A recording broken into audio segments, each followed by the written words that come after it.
Ang pagtrato sa mga alipin. Ika-21 kabanata. Sinabi ng Panginoon kay Moises, "Ito ang mga tuntuning ipapatupad mo sa mga Israelita. Kung bibili kayo ng mga aliping Hebreyo, maglilingkod siya sa inyo sa loob ng 6 na taon. Pero sa ika-7 taon, lalaya siya sa pagkaalipin niya na walang babayaran. Kung binili niyo siya na wala pang asawa, at sa katagalan ay nakapag-asawa, siya lang ang lalaya sa ika-7 taon. Pero kung may asawa siya nang bilhin ninyo, lalaya rin ang kanyang asawa kasama niya. Kung binigyan siya ng amo niya ng mapapangasawa at nagkaanak sila, lalaya siya sa ika-7 taon.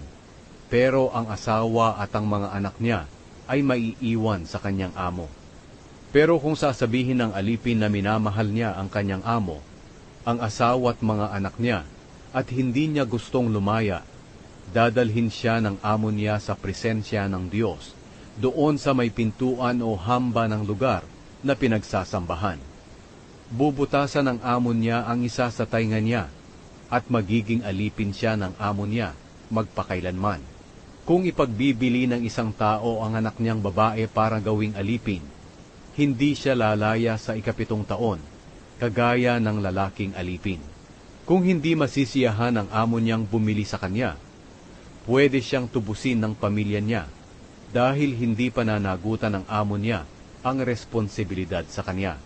Pero hindi siya pwedeng ipagbili ng amo niya sa mga dayuhan. Kung ibibigay ng amo niya ang aliping ito sa kanyang anak bilang asawa, kailangan niyang ituring siya na anak niyang babae.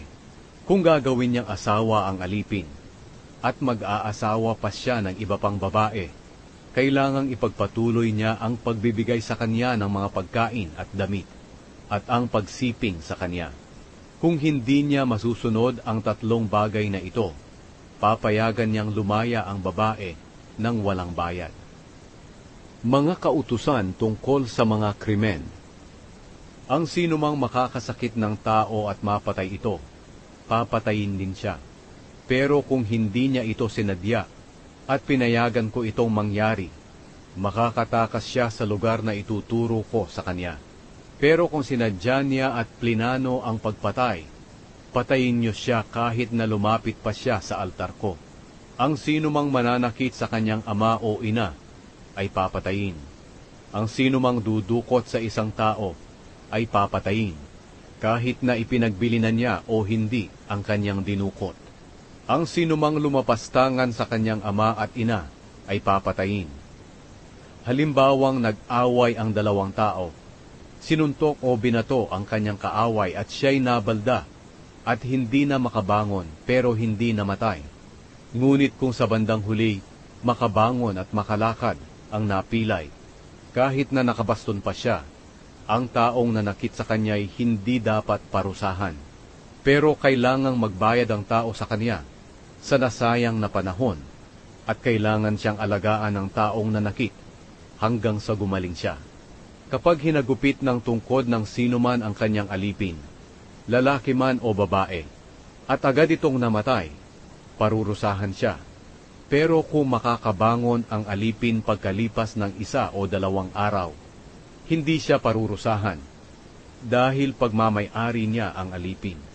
Kung may nag-aaway at nasaktan ng isang buntis, at napaanak ito nang wala pa sa oras, pero walang masamang nangyari sa kanya, pagbabayarin ang nakasakit ayon sa halagang hinihingi ng asawa, at pinayagan ng hukom.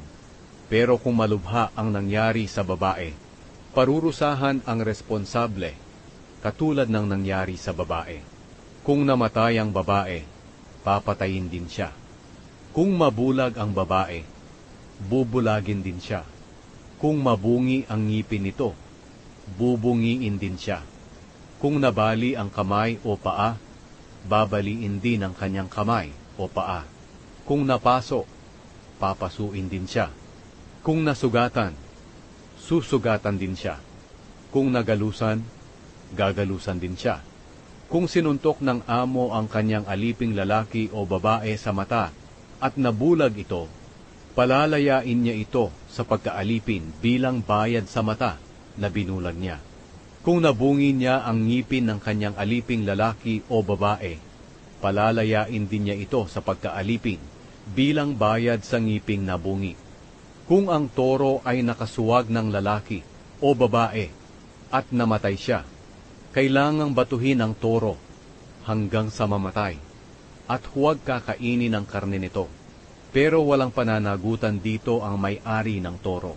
Pero kung nasanay ng manuwag ng tao ang toro at binigyan na ng babala ang may-ari tungkol dito, pero hindi niya ito ikinulong at nakapatay ito ng tao, kailangang batuhin ito hanggang sa mamatay at papatayin din ang may-ari. Pero kung pagbabayari ng may-ari para mabuhay siya, kailangang bayaran niya ng buo ang halagang hinihingi sa kanya. Ganito rin ang tuntunin kung nakasuwag ang toro ng bata, lalaki man o babae. Kung nakasuwag ang toro ng alipin, lalaki man o babae, kailangang magbayad ang may-ari nito ng 30 pirasong pilak sa amo ng alipin, at kailangang batuhin ang toro. Kung may taong nagtanggal ng takip ng balon, o taong naghukay ng balon at hindi niya ito tinakpan, at may nahulog na baka o asno sa balong iyon, dapat magbayad ang may-ari ng balon sa may-ari ng hayop, at magiging kanya na ang hayop. Kung makapatay ang toro ng kapwa-toro, ipagbibili ng parehong may-ari ang buhay na toro, at hahatiin ang pinagbilhan nito. Hahatiin din nila ang karne ng namatay na toro. Pero kung nasanay ng manuwag ang torong nakapatay, at hindi ito ikinulong ng may-ari, magbabayad ang may-ari ng isang toro kapalit ng namatay, at magiging kanya na ang namatay na toro.